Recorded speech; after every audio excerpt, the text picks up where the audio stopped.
Doctor Lalit के पवार, जिन्हें मारवाड़ में गोदड़ी का लाल भी कहा जाता है, इन दिनों काफ़ी चर्चाओं में भी हैं, क्योंकि जो जिले ख़त्म करने हैं, रखने हैं, उसकी एक कमेटी बनी थी, उसको चेयर किया डॉक्टर ललित के पवार ने और उसकी रिपोर्ट भी सबमिट कर दी।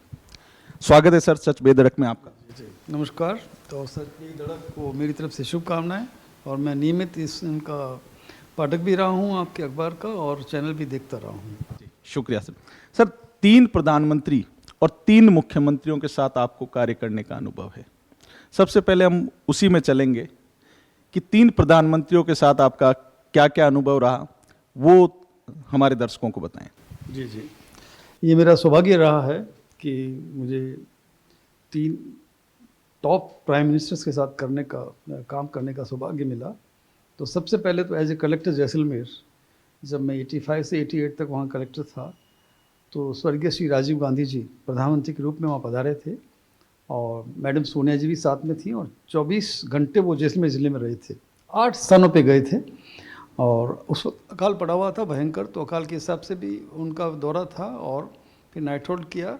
और स्वर्गीय श्री नरेंद्र सिंह जी भाटी साहब हमारे पर्यटन मंत्री थे, उनको फिर हमने सम के धोरे दिखाए, और प्रधानमंत्री जी से मैंने अनुरोध किया, उनका सर आपको कैमल राइड कराना चाहते हैं।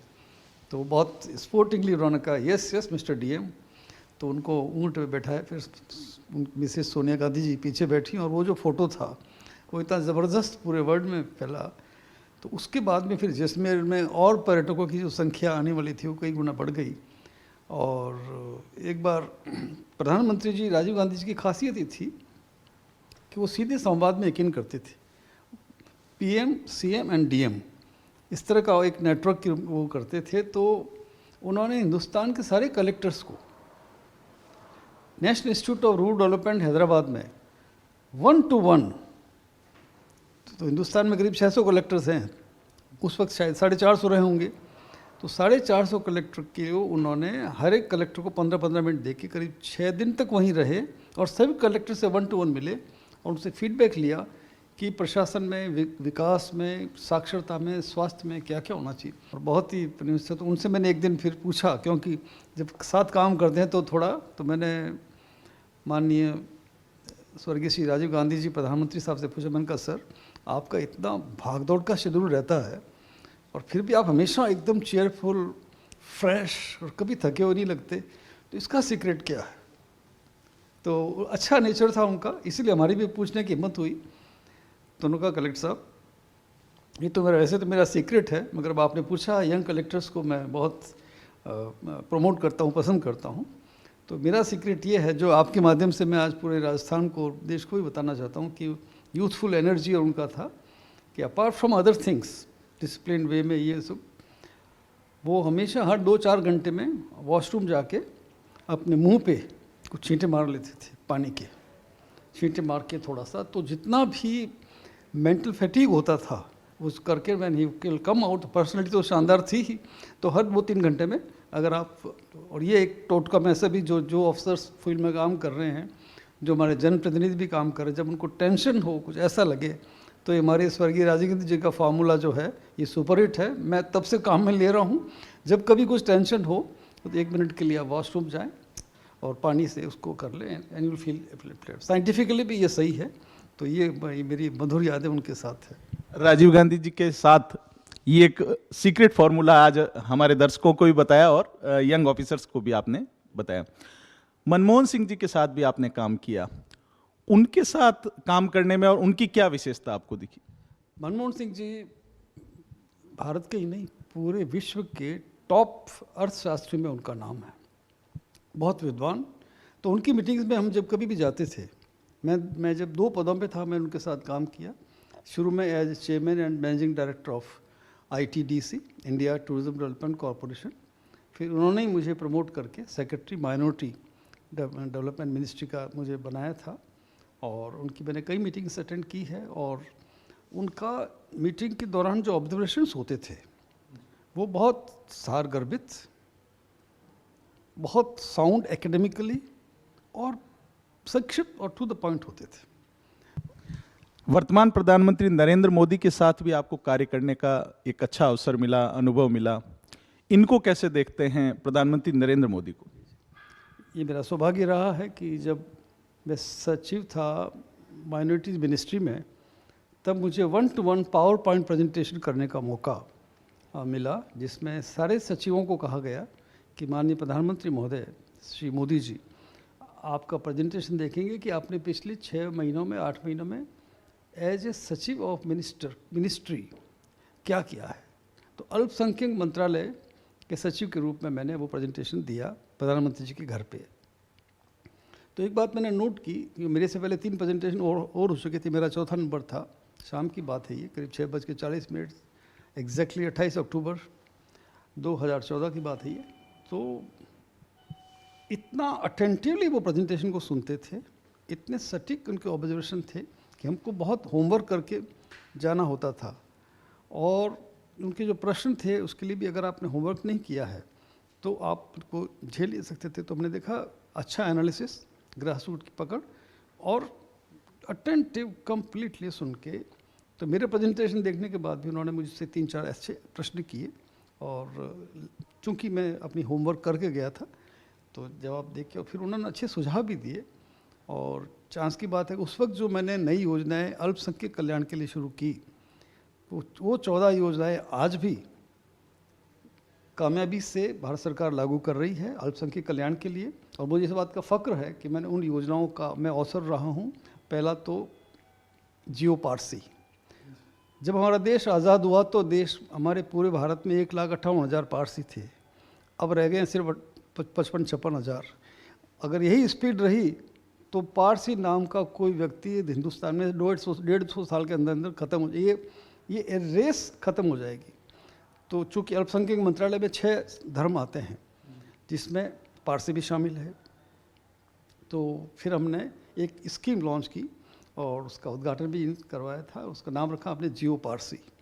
तो उसमें जितने भी यंग कपल है पारसी, और क्योंकि 30% पारसी शादी नहीं करते और जो शादी करते हैं 30% की बच्चा नहीं होता, तो बच्चा पैदा करने में भी कुछ जेनेटिक इश्यूज थे। तो हमने उनको confidential fertility consultations by ministry, ताकि उनकी सीक्रेट, उनकी गरिमा भी बनी रहे। और तो हमने वो किया, बहुत सक्सेसफुल रही। और न्यूयॉर्क टाइम्स से लेकर वाशिंगटन तक सब में आया कि unique initiative Indian government to safeguard the dying and extinction rate of the Parsis, और नाम रखा हमने जियो पारसी।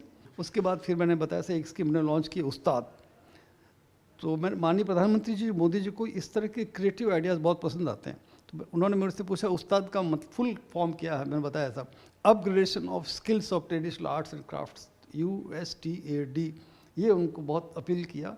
फिर मैंने बताया साहब डिजिटल लिटरेसी हमारे अल्पसंख्यक मंत्रालय के अंदर हमने स्कीम लॉन्च की है, बच्चों को कैसे कंप्यूटर लिटरेट किया जाए, उसका नाम हमने रखा है साइबर ग्राउंड। इसी तरह से जो फॉरेन पढ़ने जाते हैं अल्पसंख्यक समुदाय के बच्चे, उनको स्कॉलरशिप देने के लिए इस योजना का मैंने नाम रखा पढ़ो परदेश। और इसी तरह से मैंने जो UPSC RPSC इस तरह के एग्ज़ाम देना चाहते हैं कम्पिटिटिव, उनको स्कॉलरशिप और कोचिंग के लिए उसका नाम हमने रखा नई मंजिल। तो इस तरह के हमने कोशिश की है कि नाम ई-रिक्शा जो माननीय गडकरी साहब एज मिनिस्टर उस वक्त इंट्रोड्यूस कर रहे थे, तो हमने भी उस स्कीम को स्वीकार करके लागू किया। उस स्कीम का नाम हमने रखा रोज़ी रफ्तार। तो ये जो क्रिएटिव आइडियाज़ थे वो उनको बहुत अपील किया।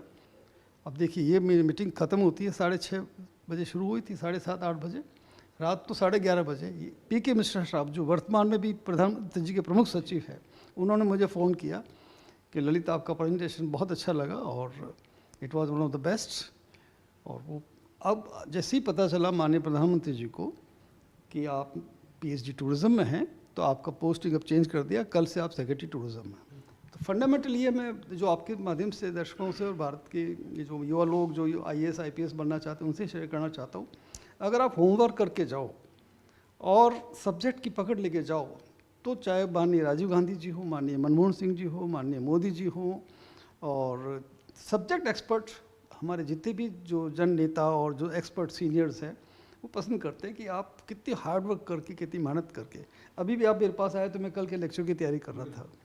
तो this is the approach which I would like to convey to all my young friends who are watching to become IAS and IPS and other senior officers, कि इसका कोई सब्स्टिट्यूट नहीं है हार्ड वर्क और imagination का। बिल्कुल sir, tourism की आपने बात की। टूरिज्म, आप जैसलमेर कलेक्टर थे, जैसलमेर में टूरिज्म आज कहाँ पहुँच गया। एक स्लोगन आपने उस समय दिया था जो राजस्थान सरकार ने आगे ले गई और आज विश्व में छा गया है, पधारो मारे देश। कैसे आइडिया आया और जैसलमेर के धोरे देखकर आपको कैसे ये दिमाग में आया कि यहाँ विदेशी आ सकता है, सैलानी, और किस तरह से वो उस समय आपने किया? विवेक जी, ये मेरा सौभाग्य रहा है कि मुझे जैसलमेर कलेक्टर रहने का सौभाग्य मिला करीब 3.5-4 साल। उस वक्त भयंकरतम अकाल नहीं था, अकाल, दुकाल और त्रिकाल, लगातार 3 वर्ष तक अकाल पड़ा। जब अकाल से भगवान की कृपा हुई, बरसात आई और 88 के बाद थोड़ा ठीक हुआ, तो हमने इस बात को विशेष ध्यान दिया कि एग्रीकल्चर और एनिमल हस्बेंड्री पे ज़्यादा डिपेंड नहीं कर सकते क्योंकि बरसात बहुत कम होती है। लकीली जैसलमेर शहर अपने आप में एक यूनिक पीले पत्थर का होने के कारण स्वर्ण नगरी के रूप में, और पंडित नेहरू जी जब पधारे थे तो उन्होंने भी लिखा था कि जैसलमेर की ओर हमारा अधिक ध्यान होना चाहिए। श्रीमती इंदिरा गांधी जब पधारी थी एज ए प्रधानमंत्री, उन तो जितने भी लोग, विद्वान लोग जैसलमेर जब भी आए हैं, उन्होंने जैसलमेर के बारे में हमेशा बहुत शानदार। तो इन सब बातों से प्रेरणा लेके हमने इसको प्रमोट किया। हम लोगों ने वहाँ के जो मॉन्यूमेंट्स थे या वहाँ के जितने भी टूरिस्ट प्लेसेस थे उनका प्रमोट किया, टूरिस्ट ट्रेड को ऑर्गेनाइज किया, और होटल्स के लिए हमने खूब सारी ज़मीन एयरमार्क की।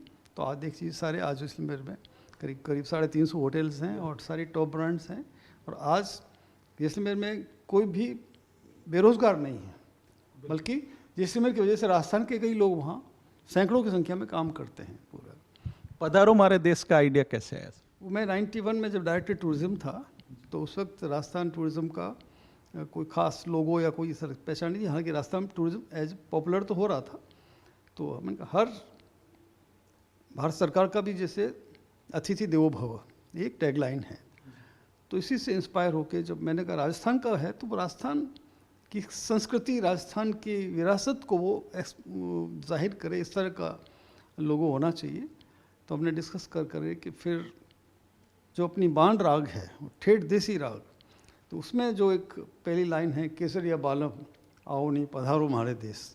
तो ये जो पधारो मारे देश है, इसको मैंने जब लोगो डिज़ाइन करके उसमें डाला, और जो एक्सपर्ट डिज़ाइनर थे पारस जी बंसाली साहब, उनकी हमने सहयोग लिया, और ये जब लेके गए तो स्वर्गीय पुष्पा जी हमारी मंत्री थी, पर्यटन मंत्री, स्वर्गीय शेखावत साहब हमारे मुख्यमंत्री थे, और मैं डायरेक्टर टूरिज़्म था।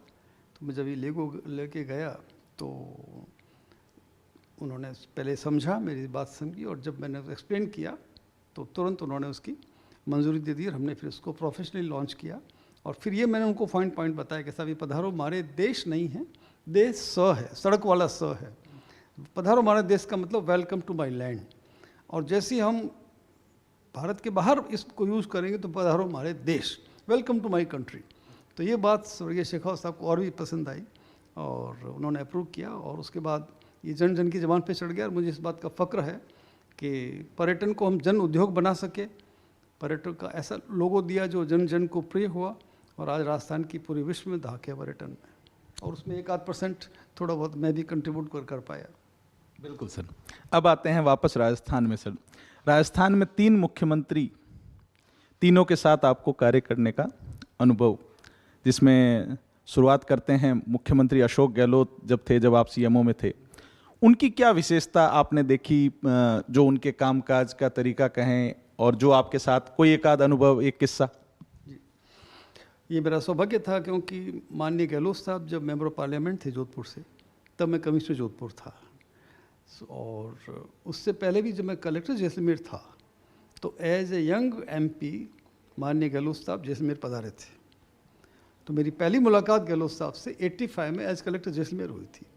वो बॉर्डर का दौरा करके आ रहे थे, भीषण अकाल पड़ा हुआ था, और जैसे गहलोत साहब की आदत है, हमेशा वो ग्रास रूट पे जाके गाँव वालों से बात करके पूरा अपना फीडबैक लेके डाक बंगले पहुँचे, और मेरे पास मैसेज आके सब एमपी साहब, जोधपुर के एमपी साहब अशोक गहलोत साहब आए हुए हैं और कलेक्टर साहब से मिलना चाहते हैं। तो मैंने कहा बिल्कुल साहब, मैं पहुँच गया। वो मेरा पहला परिचय उस वक्त वहीं था, नमस्कार हुआ। तो फिर उन्होंने 2-3 सवाल पूछे कि भाई आसूतार में थोड़े घास की कमी थी, उधर पानी नहीं था, रामगढ़ की तरफ वो था। तो जैसे जो उन्होंने प्रश्न पूछे, तो मेरे तो सारे टिप्स पे थे, मैं तो गाँव देसी आदमी, एक ढाणी देखी हुई थी। मैंने कहा यस सर, आप सही फरमा रहे हैं, आसूतार में पानी की इशूज़ था। तो मैंने रूपाराम जी हमारे उस वक्त एएन थे, इनको कह दिया है, वो ट्यूबवेल फंक्शन हो जाएगा और उससे आगे थोड़ा कोटारू से लेके पूरा और सेवन घास का भी करके, और मैंने कहा सब तूड़ी के ट्रक पहुंच रहे हैं और पूरा सर आपने, मुझे खुद को आश्चर्य हुआ कि जब माननीय गहलोत साहब मुख्यमंत्री बने और बनते पहला ऑर्डर उन्होंने मेरा निकाला था कि ललित पंवार सचिव मुख्यमंत्री। तो ये मेरा सौभाग्य था कि मुझे इतने यंग डायनेमिक और गांधीवादी मुख्यमंत्री जी के साथ काम करने का सौभाग्य मिला। अशोक गहलोत जी की क्या विशेषता, एक विशेषता जो उनके कार्यकाल में आपने देखी? मैंने सबसे देखा कि एक तो हो सकते नहीं, उनकी जो एनर्जी लेवल है, बहुत कम ऐसे राजनेता हैं जो अशोक गहलोत साहब की एनर्जी लेवल को मैच कर पाएंगे। This is number one. Number two, subject की पकड़, यानी जब भी हम कोई फाइल लेके जाते तो उनके ऐसे प्रश्न आते थे कि अगर थोड़ा आप पढ़ के नहीं गए हैं तो आपको वापस जाना पड़ेगा, आप अच्छी तरह से पढ़ के फिर आइए वापस करके। नंबर दो। नंबर तीन, उनका मास कॉन्ट्रैक्ट बहुत ज़बरदस्त था, ग्रास रूट पकड़, क्योंकि संगठन में बहुत रहे थे, पीसीसी चीफ 3 बार रहे थे, तो हर गांव संगठन में वो काफ़ी लोगों को बाई नाम जानते थे, और तो बहुत यूनिक अनुभव था और मुझे बहुत सीखने को मिला। और कई बार रात को 1:30 बजे तक हमने सीएम साहब के घर पे काम किया, गहलोत साहब के घर पे, और एक बार तो ऐसा हुआ भी कि 1:30 बज गए, फिर कहा कैसा पंवार साहब 1:30 बज गए हैं, आप भी थोड़ा रेस्ट कर लो। मैं कहा अपन 6 बजे मिलते हैं। तो मैंने पूछा, मैंने कहा साहब शाम को 6 बजे? कि नहीं, शाम को 6 बजे क्या, अभी ये 4.5 घंटे बाद 6 बजे। ये उनका एनर्जी लेवल था। तो ये एनर्जी लेवल बहुत कम उसमें राजनेताओं में मिलता है। और जो बात मैंने उनकी यूनिक देखी, और वो फ्रीडम बहुत देते थे।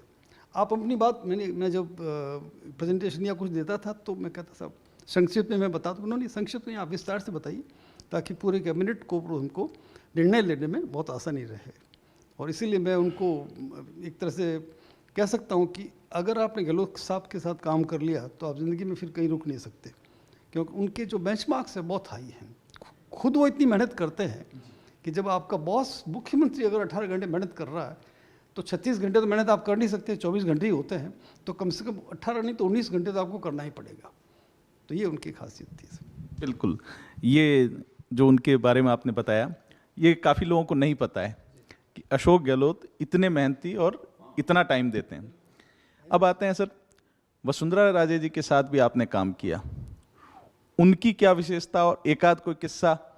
तो वसुंधरा मैडम के साथ ये भी मेरा सौभाग्य था कि मैडम ने मुझे हमेशा टफ असाइनमेंट्स दिए। सबसे पहले उन्होंने मेरे को टफ असाइनमेंट दिया, सेक्रेटरी माइनिंग एंड पेट्रोलियम। अब सौभाग्य की बात थी, चांस की बात थी, क्योंकि गंगा तो आनी थी और जस्ट भागीरथ के लिखा था। तो मैडम ने मुझे सेक्रेटरी माइंस बनाया और 4-5 महीने में हमारे कवास में ऑयल निकल आया। तो फिर मैं वो लेके ऑयल का, क्रूड ऑयल का फ्लास्क लेके ऑनरेबल सीएम मैडम वसुंधरा जी के पास गया। मैंने कहा मैडम ये black gold of Rajasthan from my home town, उनकी टेबल पे हमने रखा और बहुत वो खुश हुई। मैंने कहा अब आपको खूब रेवेन्यू मिलेगा और छोटा मोटा अबू धाबी अब हमारा बाड़मेर, हमारा पश्चिमी राजस्थान बन जाएगा। तो उनका मैंने देखा बहुत विजनरी थी, इनोवेटिव और हार्डवर्क और प्लस आउट ऑफ बॉक्स। उनका विषय रहता था कि डायरेक्ट से रूटीन वाली बात मत करो, कुछ आउट ऑफ बॉक्स बताओ। छोटा सा उदाहरण, माइनिंग सेक्रेटरी में अपने माइंस में कहीं पानी आ गया खूब सारा, दिक्कत, मैं नाम भूल रहा हूँ, मकराना में कोई माइंस थी, उसमें पानी खूब सारा भर गया, पंप लगा के निकालना पड़ रहा था। तो जैसी बात मैडम तक पहुंची तो मुझे कहा mister Panwar you are secretary mines, you explore the possibility कि जो इतना पानी आ रहा क्या इसको हम काम में ले सकते हैं, उसको डिसलिनेट करके कृषि में या पीने के लिए। तो ये जो सोच होती है कि रिसोर्सेज का ऑप्टिमम यूटिलाइजेशन और thinking much ahead of time. तो विजन के मामले में madam was one of the best, और उनका एग्जीक्यूशन और उनकी सोच बहुत बड़ी थी। हर चीज़ को वो ग्लोबल लेवल पे, ग्लोबल नेशनल लेवल पे सोचती थी। इसीलिए हम लोग जो साथ काम करते थे हम भी अपना पूरा होमवर्क करके जाते थे कि जब उनसे अगर कोई बात करनी है तो विजनरी और होप करके अपना वो लेके जाओ। सो ये उनकी खासियत थी। बिल्कुल, हाल के दिनों में जो अभी नए मुख्यमंत्री बने भजन लाल शर्मा, उनके साथ भी आपको काफ़ी मीटिंग्स हुई, काफ़ी चर्चा हुई, उनके बारे में भी कोई एक किस्सा या उनकी क्या विशेषता आपने देखी भजन लाल जी शर्मा की? मैंने हालांकि बहुत ज़्यादा इंटरेक्शन तो नहीं हुआ, मगर चूंकि मैं चेयरमैन डिस्ट्रिक्ट रिव्यू कमेटी का था उस नाते 5-6 मीटिंग्स में इंटरेक्शंस का मौका मिला। उसके बाद भी मुझे उन्होंने डिस्कशन के लिए बुलाया, और सौभाग्य से मैं इन्हीं के ज़िले का एडीएम था, 84 में भरतपुर एडीएम था मैं। और तो मैंने बताया ऑनरेबल सीएम साहब को, मैंने कहा सर मैं आपके ज़िले में एडीएम भी रहा हूँ। और फिर मैंने बात नोट की, एक तो बहुत जिसको अपन इंग्लिश में कहते हैं अर्नेस्ट, यानी सीखने की ललक। चूँकि पहली बार विधायक बने हैं और सौभाग्य से पहली बार ही मुख्यमंत्री बनने का अवसर मिल गया, तो अब वो उस अवसर को पूरा लगन, निष्ठा और मेहनत से कर रहे हैं, और वो इस बात को महसूस कर सकते हैं। दूसरा, जब कभी प्रेजेंटेशन होता तो बिल्कुल वो माननीय मोदी जी की तरह दत्तचित होकर पूरा सुनते हैं, सुन के एनालिसिस करके फिर उनके जो क्वेश्चंस आते हैं वो ग्रास रूट वाले होते हैं, क्योंकि बेसिकली ये ग्रास रूट के वर्क कर रहे हैं, तो उनके क्वेश्चंस हमेशा प्रैक्टिकल और इस तरह के होते हैं। और हम लोगों को फिर तब जिलों की कमेटी के बारे में भी जब डिस्कशन वगैरह हुए तो उनके प्रश्न बड़े प्रैक्टिकल होते थे, पब्लिक एंगल से होते थे, और हमें भी उनके साथ इंटरेक्शन करने का, अभी राइजिंग राजस्थान के लिए भी 2-3 मीटिंग्स में उन्होंने मुझे बुलाया। जैसे भी मैं कोई नया आइडिया देता वो तुरंत नोट करने लगते। तो ये जो, जिसको मैं कहता हूँ नचिकेता की तरह जो एक एटीट्यूड होता है ना, यर्निंग फॉर लर्निंग, सीखने की ललक, यही इनकी कामयाबी का एक बहुत बड़ा कारण है कि अब पहली बार बने फिर भी 1 साल में इन्होंने 15 लाख से ज़्यादा करोड़ के MOU किए हैं। राजीव राजस्थान का आज पूरे भारत में चर्चा हो रही है, और जो भी इनिशिएटिव माननीय मुख्यमंत्री ले रहे हैं तो पूरी ब्यूरोक्रेसी उनके साथ लगी हुई है। तो ब्यूरोक्रेसी तो एक अच्छा, एक जैसे कोई महावत होता है ना, हाथी की तरह, अगर बढ़िया महावत है तो उस हाथी से वो 100 तरह के काम ले सकता है, और नहीं है तो फिर हाथों को काबू करना मुश्किल हो जाता है। तो इस मामले में मेरा ये सौभाग्य रहा कि बहुत क्लोज से देखने का मुझे अवसर मिल रहा। बिल्कुल। बजरलाल शर्मा ग्राउंड रियलिटी जानते हैं और ग्राउंड रियलिटी का उनको फ़ायदा मिल रहा है। साथ ही एक पवार साहब ने बात बताई कि सीखने की ललक, पहली बार बने हैं लेकिन सीखने की ललक उनमें काफ़ी है। सर, अब आते हैं जिलों की कमेटियों की रिपोर्ट तो सर आती ही नहीं थी, कमेटियों का कार्यकाल बढ़ता ही चला जाता था, हमने तो ये देखा है कि, लेकिन आपने ऐसे कैसे कर दिया, एक दिन पहले ही अपना रिपोर्ट सौंप दी और वापस आप यहाँ यूनिवर्सिटी संभाल रहे हैं? जी। माननीय मुख्यमंत्री महोदय ने जब मुझे बुला के ये जिम्मेदारी सौंपी तो मैंने उनसे यही अनुरोध किया, मैंने कहा सर आप कितना टाइम मुझे देना चाहेंगे? तो उनका 1 महीना। मैंने कहा ठीक है सर। मैंने कहा सर 1 महीने में रिपोर्ट तो मैं आपको पेश कर दूंगा, मगर अगर आप चाहते हैं कि मैं सब जिलों में जाके आऊँ, तो पूरे राजस्थान के 19 ज़िले हैं, तो उसमें थोड़ा टाइम लग सकता है। तो अगर आप उचित समझें और बहुत ज़्यादा अगर टाइम का प्रेशर नहीं हो तो इसको थोड़ा, तो उन्होंने कहा ठीक ललित जी, मुझे वो ललित जी कहते हैं माननीय मुख्यमंत्री महोदय, तो ठीक है ललित जी, इसको अपन 2 महीना कर देते हैं। मैंने कहा सर अगर आपने 2 महीने किए हैं तो मैं आपको विश्वास दिलाता हूँ कि फील्ड में जाके धरातल पे अध्ययन करके जनप्रतिनिधि साहिबान से, MLA साहब से, MP साहिबान से, मिनिस्टर से, जनताओं के डेलीगेशन से, सबसे मिलके पूरा होमवर्क करके, जो भी आप डेडलाइन अब आपने दी है 31 अगस्त, तो 30 अगस्त को आपकी टेबल पे रिपोर्ट होगी, ये मैं आपको विश्वास दिलाता हूँ। और एग्जैक्टली हमने वही किया। 8000 किलोमीटर का मैंने ट्रैवल किया, 45 MLA से 1-to-1 इंटरेक्शन हुआ है, 15 मेंबर्स ऑफ पार्लियामेंट से, 11 मिनिस्टर साहिबान से इंटरेक्शन हुआ, सभी कलेक्टर्स की हमने बात जाके की, नाइट आउट्स किए बाहर जाके, 100 से ज़्यादा डेलीगेशन से मिला, और जो मैंने रिपोर्ट सबमिट की उसमें 4000 साल का इतिहास पूरा लिखा है कि रेवेन्यू, एडमिनिस्ट्रेटिव डिवीज़न और भारत की लेगेसी क्या है, वैदिक काल में क्या था प्रशासन की लेगेसी, ज़िलों की, या उस वक्त जो भी जनपद कहलाते थे उसकी, उसके बाद में वैदिक पीरियड में क्या हुआ, फिर हमारे मुगल पीरियड में क्या हुआ, ब्रिटिश पीरियड में क्या हुआ, वर्तमान में क्या हो रहा था, पूरा एनालिसिस करके हर जिले के 2 नक्शे, पहले क्या था अब क्या बना, नेशनल नॉर्म्स क्या हैं, अन्य राज्यों के नॉर्म्स क्या हैं जो हमारे से कंपेरेबल है। तो इस तरह से एक एनालिटिकल के एनालिसिस करके हमने करीब 140 पेज की रिपोर्ट इस तरह से बना के दी है कि एक बार आप उस रिपोर्ट को पढ़ लो तो आपको फिर कोई प्रश्न पूछने की ज़रूरत नहीं है। निर्णय जो आपको लेना वो ले सकते हैं, वो गवर्नमेंट का निर्णय होगा, but as chairman of the committee मैंने अपने दायित्व को पूरा निष्ठा और लगन से 18 घंटे 19 घंटे रोज़ काम करके और फिर वो रिपोर्ट पेश की है। और मुझे यकीन है एक बार जब ये निश्चय हो जाएगा, फिर ये रिपोर्ट जब पब्लिक हो जाएगी तो इसको मसूरी की एकेडमी में IAS ऑफिसर्स को और यहाँ अपने OTS जयपुर में RS ऑफिसर्स को ये पढ़ाने के लिए रिपोर्ट एक बेंचमार्क होगी, case study, how to form a new districts and how not to form a new districts, ready reckoner guide for जिला प्रशासन। ये मेरा यकीन है सर। लेकिन ये रिपोर्ट में ऐसा क्या था कि 140 पेज की रिपोर्ट गई और जो उस कमेटी को चेयर कर रहे थे उन्होंने इस्तीफा दे दिया? वो तो सरकार के आंतरिक निर्णय है, उस पर मैं कोई टिप्पणी नहीं करना चाहूँगा। तो सर एक 19 जिले बने हैं, आप 19 जिलों में सब जगह आप ग्राउंड में गए, आप वहाँ कलेक्टर से भी मिले, कुछ एक किस्सा किसी जिले का अगर बताना चाहें तो। आमतौर भावना सब जगह यही थी कि जिला बनने से आमतौर पर लोग खुश थे नेचुरली, और उनको लगेगा कि हाँ भाई हमारे, अब जैसे कुछ तो ऐसे जिले थे जिनकी डिमांड बहुत पुरानी थी। मेरे गांव ही है बालोतरा के ले लीजिए, बालोतरा, ब्यावर, फलोदी, ये सब इतनी पुरानी मांग थी विवेक जी कि लोग उम्मीद करते भाई ये तो बनना ही है। हाँ, सरप्राइज हुआ लोगों को जब 2-3 ऐसे नाम आए जिसकी नॉर्मली चर्चा ही नहीं थी। खेड़थल दऊदू की चर्चा ही नहीं थी, सांचौर की चर्चा नहीं थी, और वो बन गए। तो इससे लोगों को थोड़ा आश्चर्य हुआ। तो इसलिए मैं खुद सांचौर गया, उससे मिले, पूरी बातचीत की। खेड़थल भी गया, मैं तो अनूपगढ़ नाइट आउट करके आया, सबसे मिले। और चूँकि मैं गंगानगर में अंडर ट्रेनिंग रहा हूँ तो सबको जानता भी था। तो भावनाएं नॉर्मल यही थी। और एडमिनिस्ट्रेटिवली अगर अपन देखें तो मैंने जब पूछा वित्त विभाग से कि एक जिला बनाने का कितना खर्चा आता है, तो मुझे उन्होंने बताया कि 500 करोड़ से लेकर 1500 करोड़ तक एक ज़िले का खर्चा आता है। तो हमें ये भी देखना कि क्या हमारे पास इतने संसाधन हैं कि उसको हम कर सकें, क्योंकि अगर अपन जिला बना दें और उसके बाद में इफेक्टिव वहाँ पे वो नहीं हो तो लोगों में फिर थोड़ी निराशा भी होती है। तो वो इसको अपने को बैलेंस करना चाहिए। तो अब इस पर कैबिनेट कमेटी बैठी हुई है और वो निर्णय लेगी। इसमें कोई मेरिट भी बनाई, राजनीतिक ग्राउंड का भी ध्यान रखा गया? इसमें मेरे जो कंसिडरेशन थे वो एब्सोल्युटली एडमिनिस्ट्रेटिव कंसिडरेशन, प्रशासनिक थे। मैं आपको बता दूं पैरामीटर्स क्या थे। ज़िले की आबादी, क्षेत्रफल, तहसीलों की संख्या, ब्लॉक्स की संख्या, दूरस्थ गांव से जिला मुख्यालय की दूरी कितनी है, ताकि एक आम गांव के आदमी को अपना काम कराने के लिए कहाँ तक पहुंचना पड़े, और इंफ्रास्ट्रक्चर अवेलेबल वहाँ कितना है। जैसे ब्यावर और फलोदी को अपन ने बनाया तो वहाँ कलेक्ट्रेट को एफिशिएंटली बालोतरा में कब करने में 3-4 महीने में काफ़ी तंका सेटअप हो गया। मगर छोटे मोटे जिलों में अभी भी प्रॉब्लम आ रही है। कलेक्टर खैरतल बैठे हुए हैं कृषि मंडी में, कलेक्टर केकड़ी बैठे हुए हैं नगर पालिका में।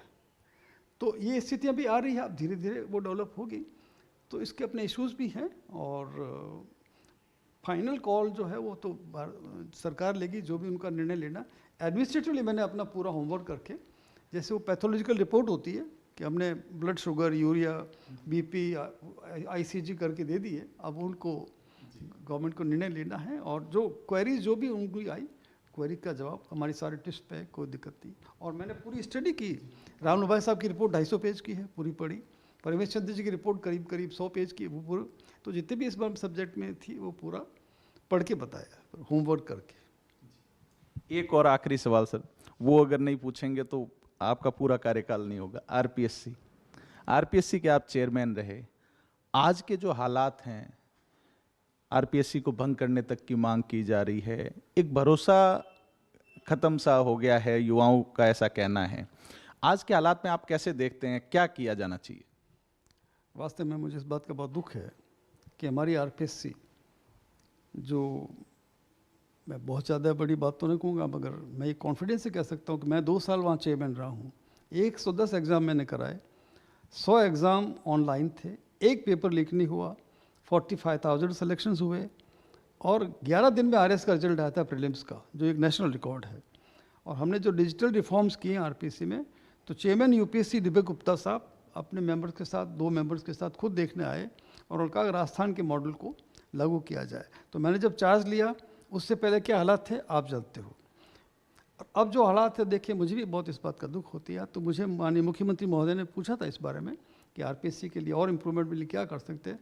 तो मैंने सिर्फ एक ही लाइन उनसे कही थी, मैंने कहा सर डिजिटल रिफॉर्म्स, कि जहाँ जहाँ ह्यूमन प्रॉब्लम्स है, चाहे वो पेपर लीक की है, चाहे नकल की है, चाहे और तरह की अनियमितता की है, तो for every physical problem of management in RPSC there is a digital answer. तो मैंने 110 एग्जाम कराए, एक भी पेपर लीक नहीं हुआ, क्योंकि पेपर जब छपेगा ही नहीं तो लीक कैसे होगा। तो डिजिटल, हमने सारा काम डिजिटली किया। यहाँ तक कि आरएस मेंस की कॉपियाँ हमने लैपटॉप में जचवाई। अब कॉपियाँ पड़ी आरपीएससी में और जच रही है उदयपुर टेक्निकल कॉलेज पे अंडर द पुलिस गार्ड। और बहादुर सिंह राठौड़ एक आईपीएस अफसर, उनको अपने डायरेक्टर विजिलेंस रखा, और एक से बढ़कर एक जो कॉम्पिटेंट बंदों की हमने टीम बनाई। और हाई कोर्ट में मैं खुद पेश हुआ और मैंने बताया ऐसा जो जो प्रोफेसर साहबान ने क्वेश्चन गलत सेट किए हैं या जो आंसर होने की वजह से दिक्कत हुई है, हमने उनके सब की पैसे की रिकवरी की है कि आपने इस काम को ढंग से क्यों नहीं अंजाम दिया। और वहाँ फिर हमने सारे काम इतने बढ़िया किए कि हमारी पूरी टीम बन गई। और एक वहाँ कहावत चल पड़ी कि जब कोई अटक रहा हो, कुछ ऐसे दिक्कत हो, तो सब सारे मेंबर्स मेरे साथ आते, मैं उनको कोई सोल्यूशन दे देता। और फिर वहाँ एक कहावत चली कि 100 सुनार की, 1 लुहार की और बाकी पवार की। तो ये मेरा सौभाग्य था कि मुझे राजस्थान के युवाओं का सेवा करने का मौका मिला। और अभी भी मेरा ये मानना है कि ऑल इज नॉट लॉस्ट, वापस इसको अपन ठीक करके टॉप पे ला सकते हैं। But answer is very simple, selection of high calibre top individuals as chairman and members, number 1, and number 2 digital reforms. These are the 2 answers. कोई तीसरा आंसर है ही नहीं, मेरी छोटी मोटी समझ है उसके हिसाब से। शुक्रिया पंवार साहब। 100 सुनार की, 1 लुहार की, और फिर भी अगर ना चले तो 1 पंवार की।